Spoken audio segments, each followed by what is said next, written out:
Liverpool aren't playing football at the moment, they're playing basketball. And it's just end to end, and I don't think top teams play like that. And as I said, I expressed that to the manager early on. He'll know that a lot better than me. He's obviously a fantastic manager.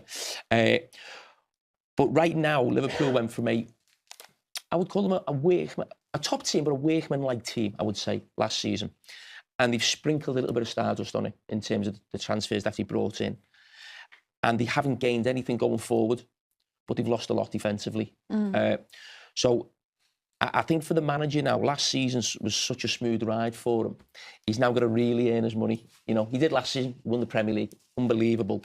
But there's a few problems there that he's got to fix. And it'll be really interesting how he goes about it, because he's spent a lot of money on certain players. But right now, I don't think the balance of the team is right. And the obvious one that stands out right now is Florian Wirtz. He's just not at the races at all. He's a young boy coming into a new league.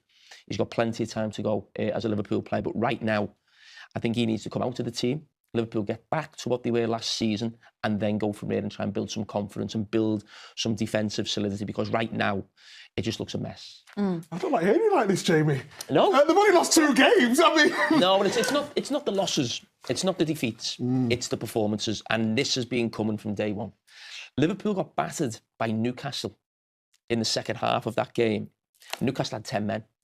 Things like that can't happen. You know, Crystal Palace at the weekend created 7 big chances.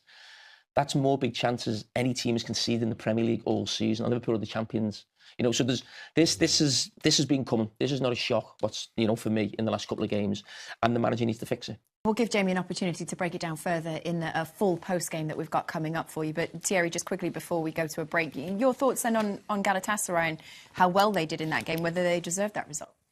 Yeah, you're always going to have a tiny bit of luck. The penalty that they called wasn't a penalty. You know, they did fight on every single ball. They played the counter to the max. They could have had a couple more. If Osimhen sometimes were a bit less greedy, a couple of times he could have released the ball for one of his teammates, but he took the penalty ever so well. And I said to Jamie at the beginning, actually, I said, I can see how Galatasaray can disturb Liverpool tonight. You have to give them their credit. Look at the players that they have in the team. If they are on a good night, they can play well against any team in Europe. Are they going to carry on, do more? I don't know, but on any good night at their place, they can beat anyone. Football means a lot to me, and I don't like it when it doesn't go my way. But what do you do when you go home? How do you decompress? Well, I didn't have a great sleep last night. As you all know, I told you about it. Why? And, what happened? I don't know. I got up about 4 in the morning to go to the toilet. I couldn't go back to. Didn't go back to sleep. But I won't sleep well tonight. In my head tonight, I'll be going through Liverpool's team against Chelsea, what Slot should pick and what I'd do. Yeah, I'll be thinking about who we should leave. Who would you pick? Just say midfield, the front 6, say. Yeah, I think he's just almost got to go back to his team of last season and get that solid midfield 3 of Szoboszlai in there. You know, right back, Conor Bradley's come on sub. Salah will start because he was sub. Isaac or Ekitiké? No, Isaac will play.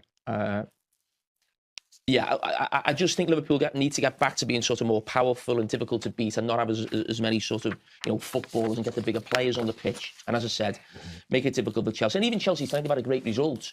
Obviously, we were watching the game as well. Benfica had a lot of chances. I think if Liverpool go there and put in like a normal Liverpool performance for this team, they can still win there. But they've got the manager got to fix it in terms of how this team is set up. It's not right. Do you ever eat your feelings, go home, snack? I don't know where this is going, but I don't normally know. No, I was just wondering. If that was. Yeah, that's one of those things. Oh, you mean like the munchies when you get in? No, is that what you do? No, I do sometimes. Yeah. Do you? You do, don't you? No, not particularly. No, we get well fed here. With the munchies, it's a different sort of munchies, though. Not that, Jamie. I'm talking about something else, so don't even try. What are you talking about? Let's go. What are you talking about the munchies? Can you remind us what you said to Arne Slot, because some people don't know? I've seen it. But what did you tell him? Oh, no, I wouldn't class it as telling him. He's the manager of Liverpool. You had an opinion? No, yeah, I was commentating on the game, and I asked him, because what's really interesting, I think, with Slot, who come in and obviously meant to win the league for Liverpool, outstanding. But what he did is he took a Jurgen Klopp team, and he almost took what we're watching now out of it. What we're watching right now for Liverpool was when Jurgen Klopp was trying to get the team on a journey to get to where they got to, which eventually became the best team in Europe. But in the first couple of years under Jurgen Klopp, the team was like that. It was very much end-to-end. And Slot came in, and it looked like he just had a little bit of a calming effect on the team. That's gone. It's almost like it's gone back to Jurgen Klopp type of team, and it wasn't going well for Jurgen. And I thought Slot was sort of a slightly different type of manager. Now, it might be the personality they've brought in. It's not quite gelling. But I'm intrigued the way it's gone back to that, from where it was that sort of calm and influence last season, and we lost that basketball feel that we had. As I said, like great times in the year. It's not criticism by any means, but it was a different style of football. What are you laughing at? You're having a bad day, aren't you? You know what? He keeps popping out. I know, honest to God. Honestly. Put it back in. No, I don't even want people in my ear anymore, honestly. I don't need people in my ear. No sleep. Liverpool lost and you're here. What? I know.